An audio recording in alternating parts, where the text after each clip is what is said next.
Pemirsa, terima kasih Anda masih bersama dengan kami dalam Berita Papua hari ini. Dan bagi Anda yang baru saja bergabung bersama kami, akan kami sajikan kembali berita utama kami di hari ini. Berikut cuplikan. Dipicu kasus pembunuhan dua kelompok warga di Wamena, Kabupaten Jayawijaya, bentrok.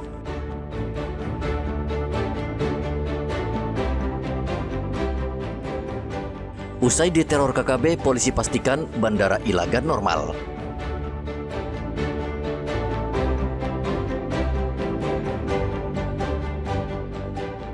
Harga daging babi di Mimika melonjak.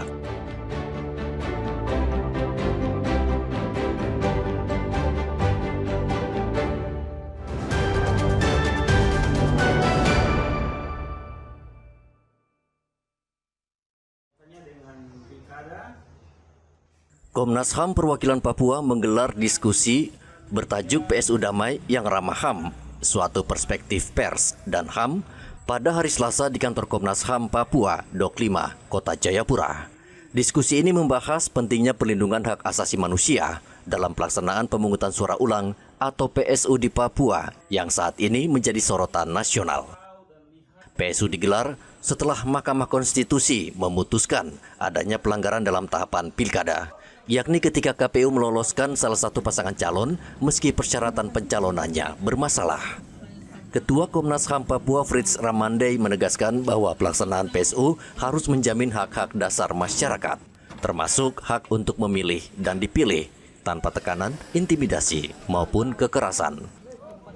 Aktif melakukan pengawasan, dan bagian ini media akan memberi dukungan ruang untuk kepentingan pengawasan. Yang kedua, KPU harus terbuka kepada media dalam rangka mempublikasikan persiapan tapi juga sekaligus sosialisasi tanggal pelaksanaan itu, sehingga kemudian tanggal 6 bukan menjadi hari libur di rumah atau ke kebun seperti saya yang petani di Arto 7. Yang ketiga, kita membutuhkan akademisi tapi juga teman-teman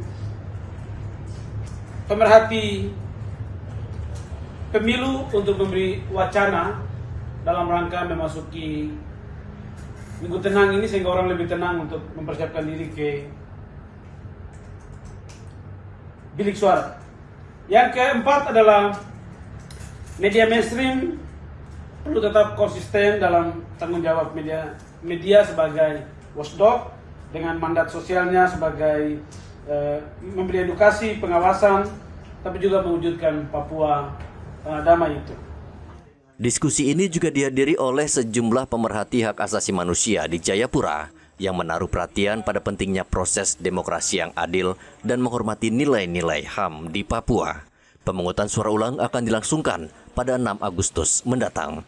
Pilkada gubernur dan wakil gubernur hanya diikuti dua pasangan calon, yaitu BTM CK dan Mario. Dari Kota Jayapura, Papua, Rian Tonai melaporkan.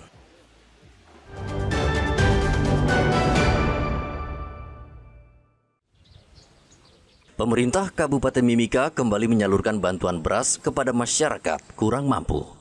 Bantuan disalurkan langsung melalui pemerintah distrik dan kelurahan setempat untuk memastikan distribusi merata ke penerima manfaat. Seperti di distrik Kuamki Narama, aparat distrik langsung turun menyalurkan bantuan berdasarkan data penerima yang telah diverifikasi, sehingga beras langsung diterima hingga ke tingkat RT. Kepala Distrik Kuamki Narama, Pius Hagabal, berharap bantuan ini dapat meringankan beban warga yang menghadapi beban ekonomi. Beras ini sumbernya dari Kementerian Sosial melalui Ketahanan Pangan, Dinas Ketahanan Pangan Kabupaten Mimika. Makanya kemarin dari teman-teman Bulog langsung ngantar drop di kantor distrik Kuamki Narama. Makanya mengingat untuk distribusi langsung ke penerima manfaat.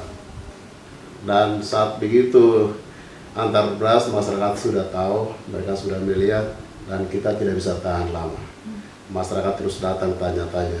Jadi kita harus betul-betul bertindak dengan setiap perwakilan kampung. Kami melakukan pendistribusian beras yang sudah masuk di distrik kami. Bantuan beras untuk warga miskin sudah mulai didistribusikan ke warga di seluruh Indonesia. Setiap keluarga miskin menerima beras sebanyak 10 kg per bulan dan disalurkan selama 2 bulan. Dari Mimika Papua Tengah, Igobat Momolin melaporkan.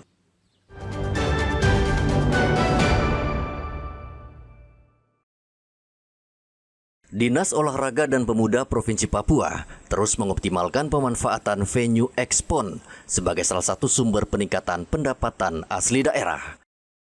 Dinas menargetkan 3 miliar rupiah di tahun 2025. Target ini diupayakan dari optimalisasi pemanfaatan 9 venue Expon 20 tahun 2021 yang tersebar di Jayapura.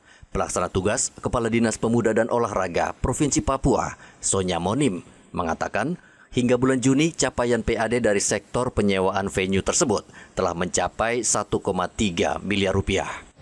Penerimaan pendapatan aset atau asli daerah, target untuk Dinas Olahraga dan Pemuda Provinsi Papua melalui penggunaan venue-venue olahraga, target yang diberikan 3 miliar 19 juta. Sampai dengan bulan Juli atau triwulan kedua semester pertama ini di Sorda sudah mencapai di angka 1 miliar 5.610.000 rupiah.